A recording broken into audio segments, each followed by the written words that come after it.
Serial താരവും മുൻ ഭർത്താവുമായ ജിഷിൻ മോഹന്റെ പുതിയ അഭിമുഖത്തിലെ വെളിപ്പെടുത്തലുകൾക്ക് നടി വരദയുടെ ഇൻസ്റ്റാഗ്രാം സ്റ്റോറി ചർച്ചയാകുന്നു. എന്തൊക്കെ കാണണം, എന്തൊക്കെ കേൾക്കണം, എന്തായാലും കൊള്ളാമെന്നായിരുന്നു വരദയുടെ പ്രതികരണം. വിവാഹമോചനത്തിനു ശേഷം താൻ നിരോധിക്കപ്പെട്ട ലഹരി വരെ ഉപയോഗിച്ചിരുന്നുവെന്നും അതിൽ നിന്നുള്ള മോചനത്തിന് കാരണക്കാരിയായത് പുതിയ കൂട്ടുകാരി അമയെ എന്നുമാണ് ജിഷിൻ പറഞ്ഞത്. ഈ വാക്കുകളോടാണ് സമൂഹ മാധ്യമങ്ങൾ വഴി വരദ പ്രതികരിച്ചതെന്നാണ് പ്രേക്ഷകരുടെ കണ്ടെത്തൽ. ജിഷിൻ പറഞ്ഞ കാര്യങ്ങളോടുള്ള നടിയുടെ പരോക്ഷ മറുപടിയാകും ഇതെന്നാണ് ഇവർ പറയുന്നത്. ഡിവോഴ്സിനു ശേഷമുള്ള 2 വർഷക്കാലം ഞാൻ കടുത്ത ഡിപ്രഷനിലായിരുന്നു. പുറത്തുപോലും ഇറങ്ങാതെ വീട്ടിൽ ഒറ്റയ്ക്ക് ഇരിക്കുകയായിരുന്നു. ചുറ്റും നെഗറ്റീവ്, പുറത്തിറങ്ങാൻ പറ്റുന്നില്ലായിരുന്നു.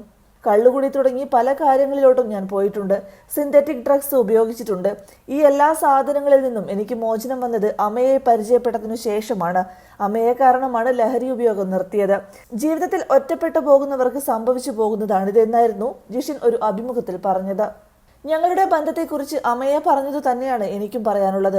ഞങ്ങൾ തമ്മിൽ സൗഹൃദമുണ്ട്, അതിനു മുകളിലേക്ക് ഒരു സ്നേഹമുണ്ട്, പരസ്പരമായ ഒരു ധാരണയുണ്ട്, ഒരു ബോണ്ടുണ്ട്, പരസ്പരമുള്ള കരുതലുണ്ട്. അതിനെ പ്രണയമെന്നൊന്നും വിളിക്കാനാവില്ല, അത് വിവാഹത്തിലേക്കും പോകില്ല.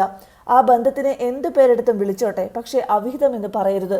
കമന്റ് ഇടുന്ന പലർക്കും ചൊറിച്ചിലാണ്. അമയെയുമായുള്ള ബന്ധത്തെക്കുറിച്ച് ജിഷിൻ പറഞ്ഞത് ഇങ്ങനെയായിരുന്നു. സീരിയൽ താരങ്ങളായ ജിഷിൻ മോഹന്റെയും വരദയുടെയും വിവാഹവും വിവാഹമോചനവും അടുത്തിടെ വാർത്തകളിൽ നിറഞ്ഞിരുന്നു.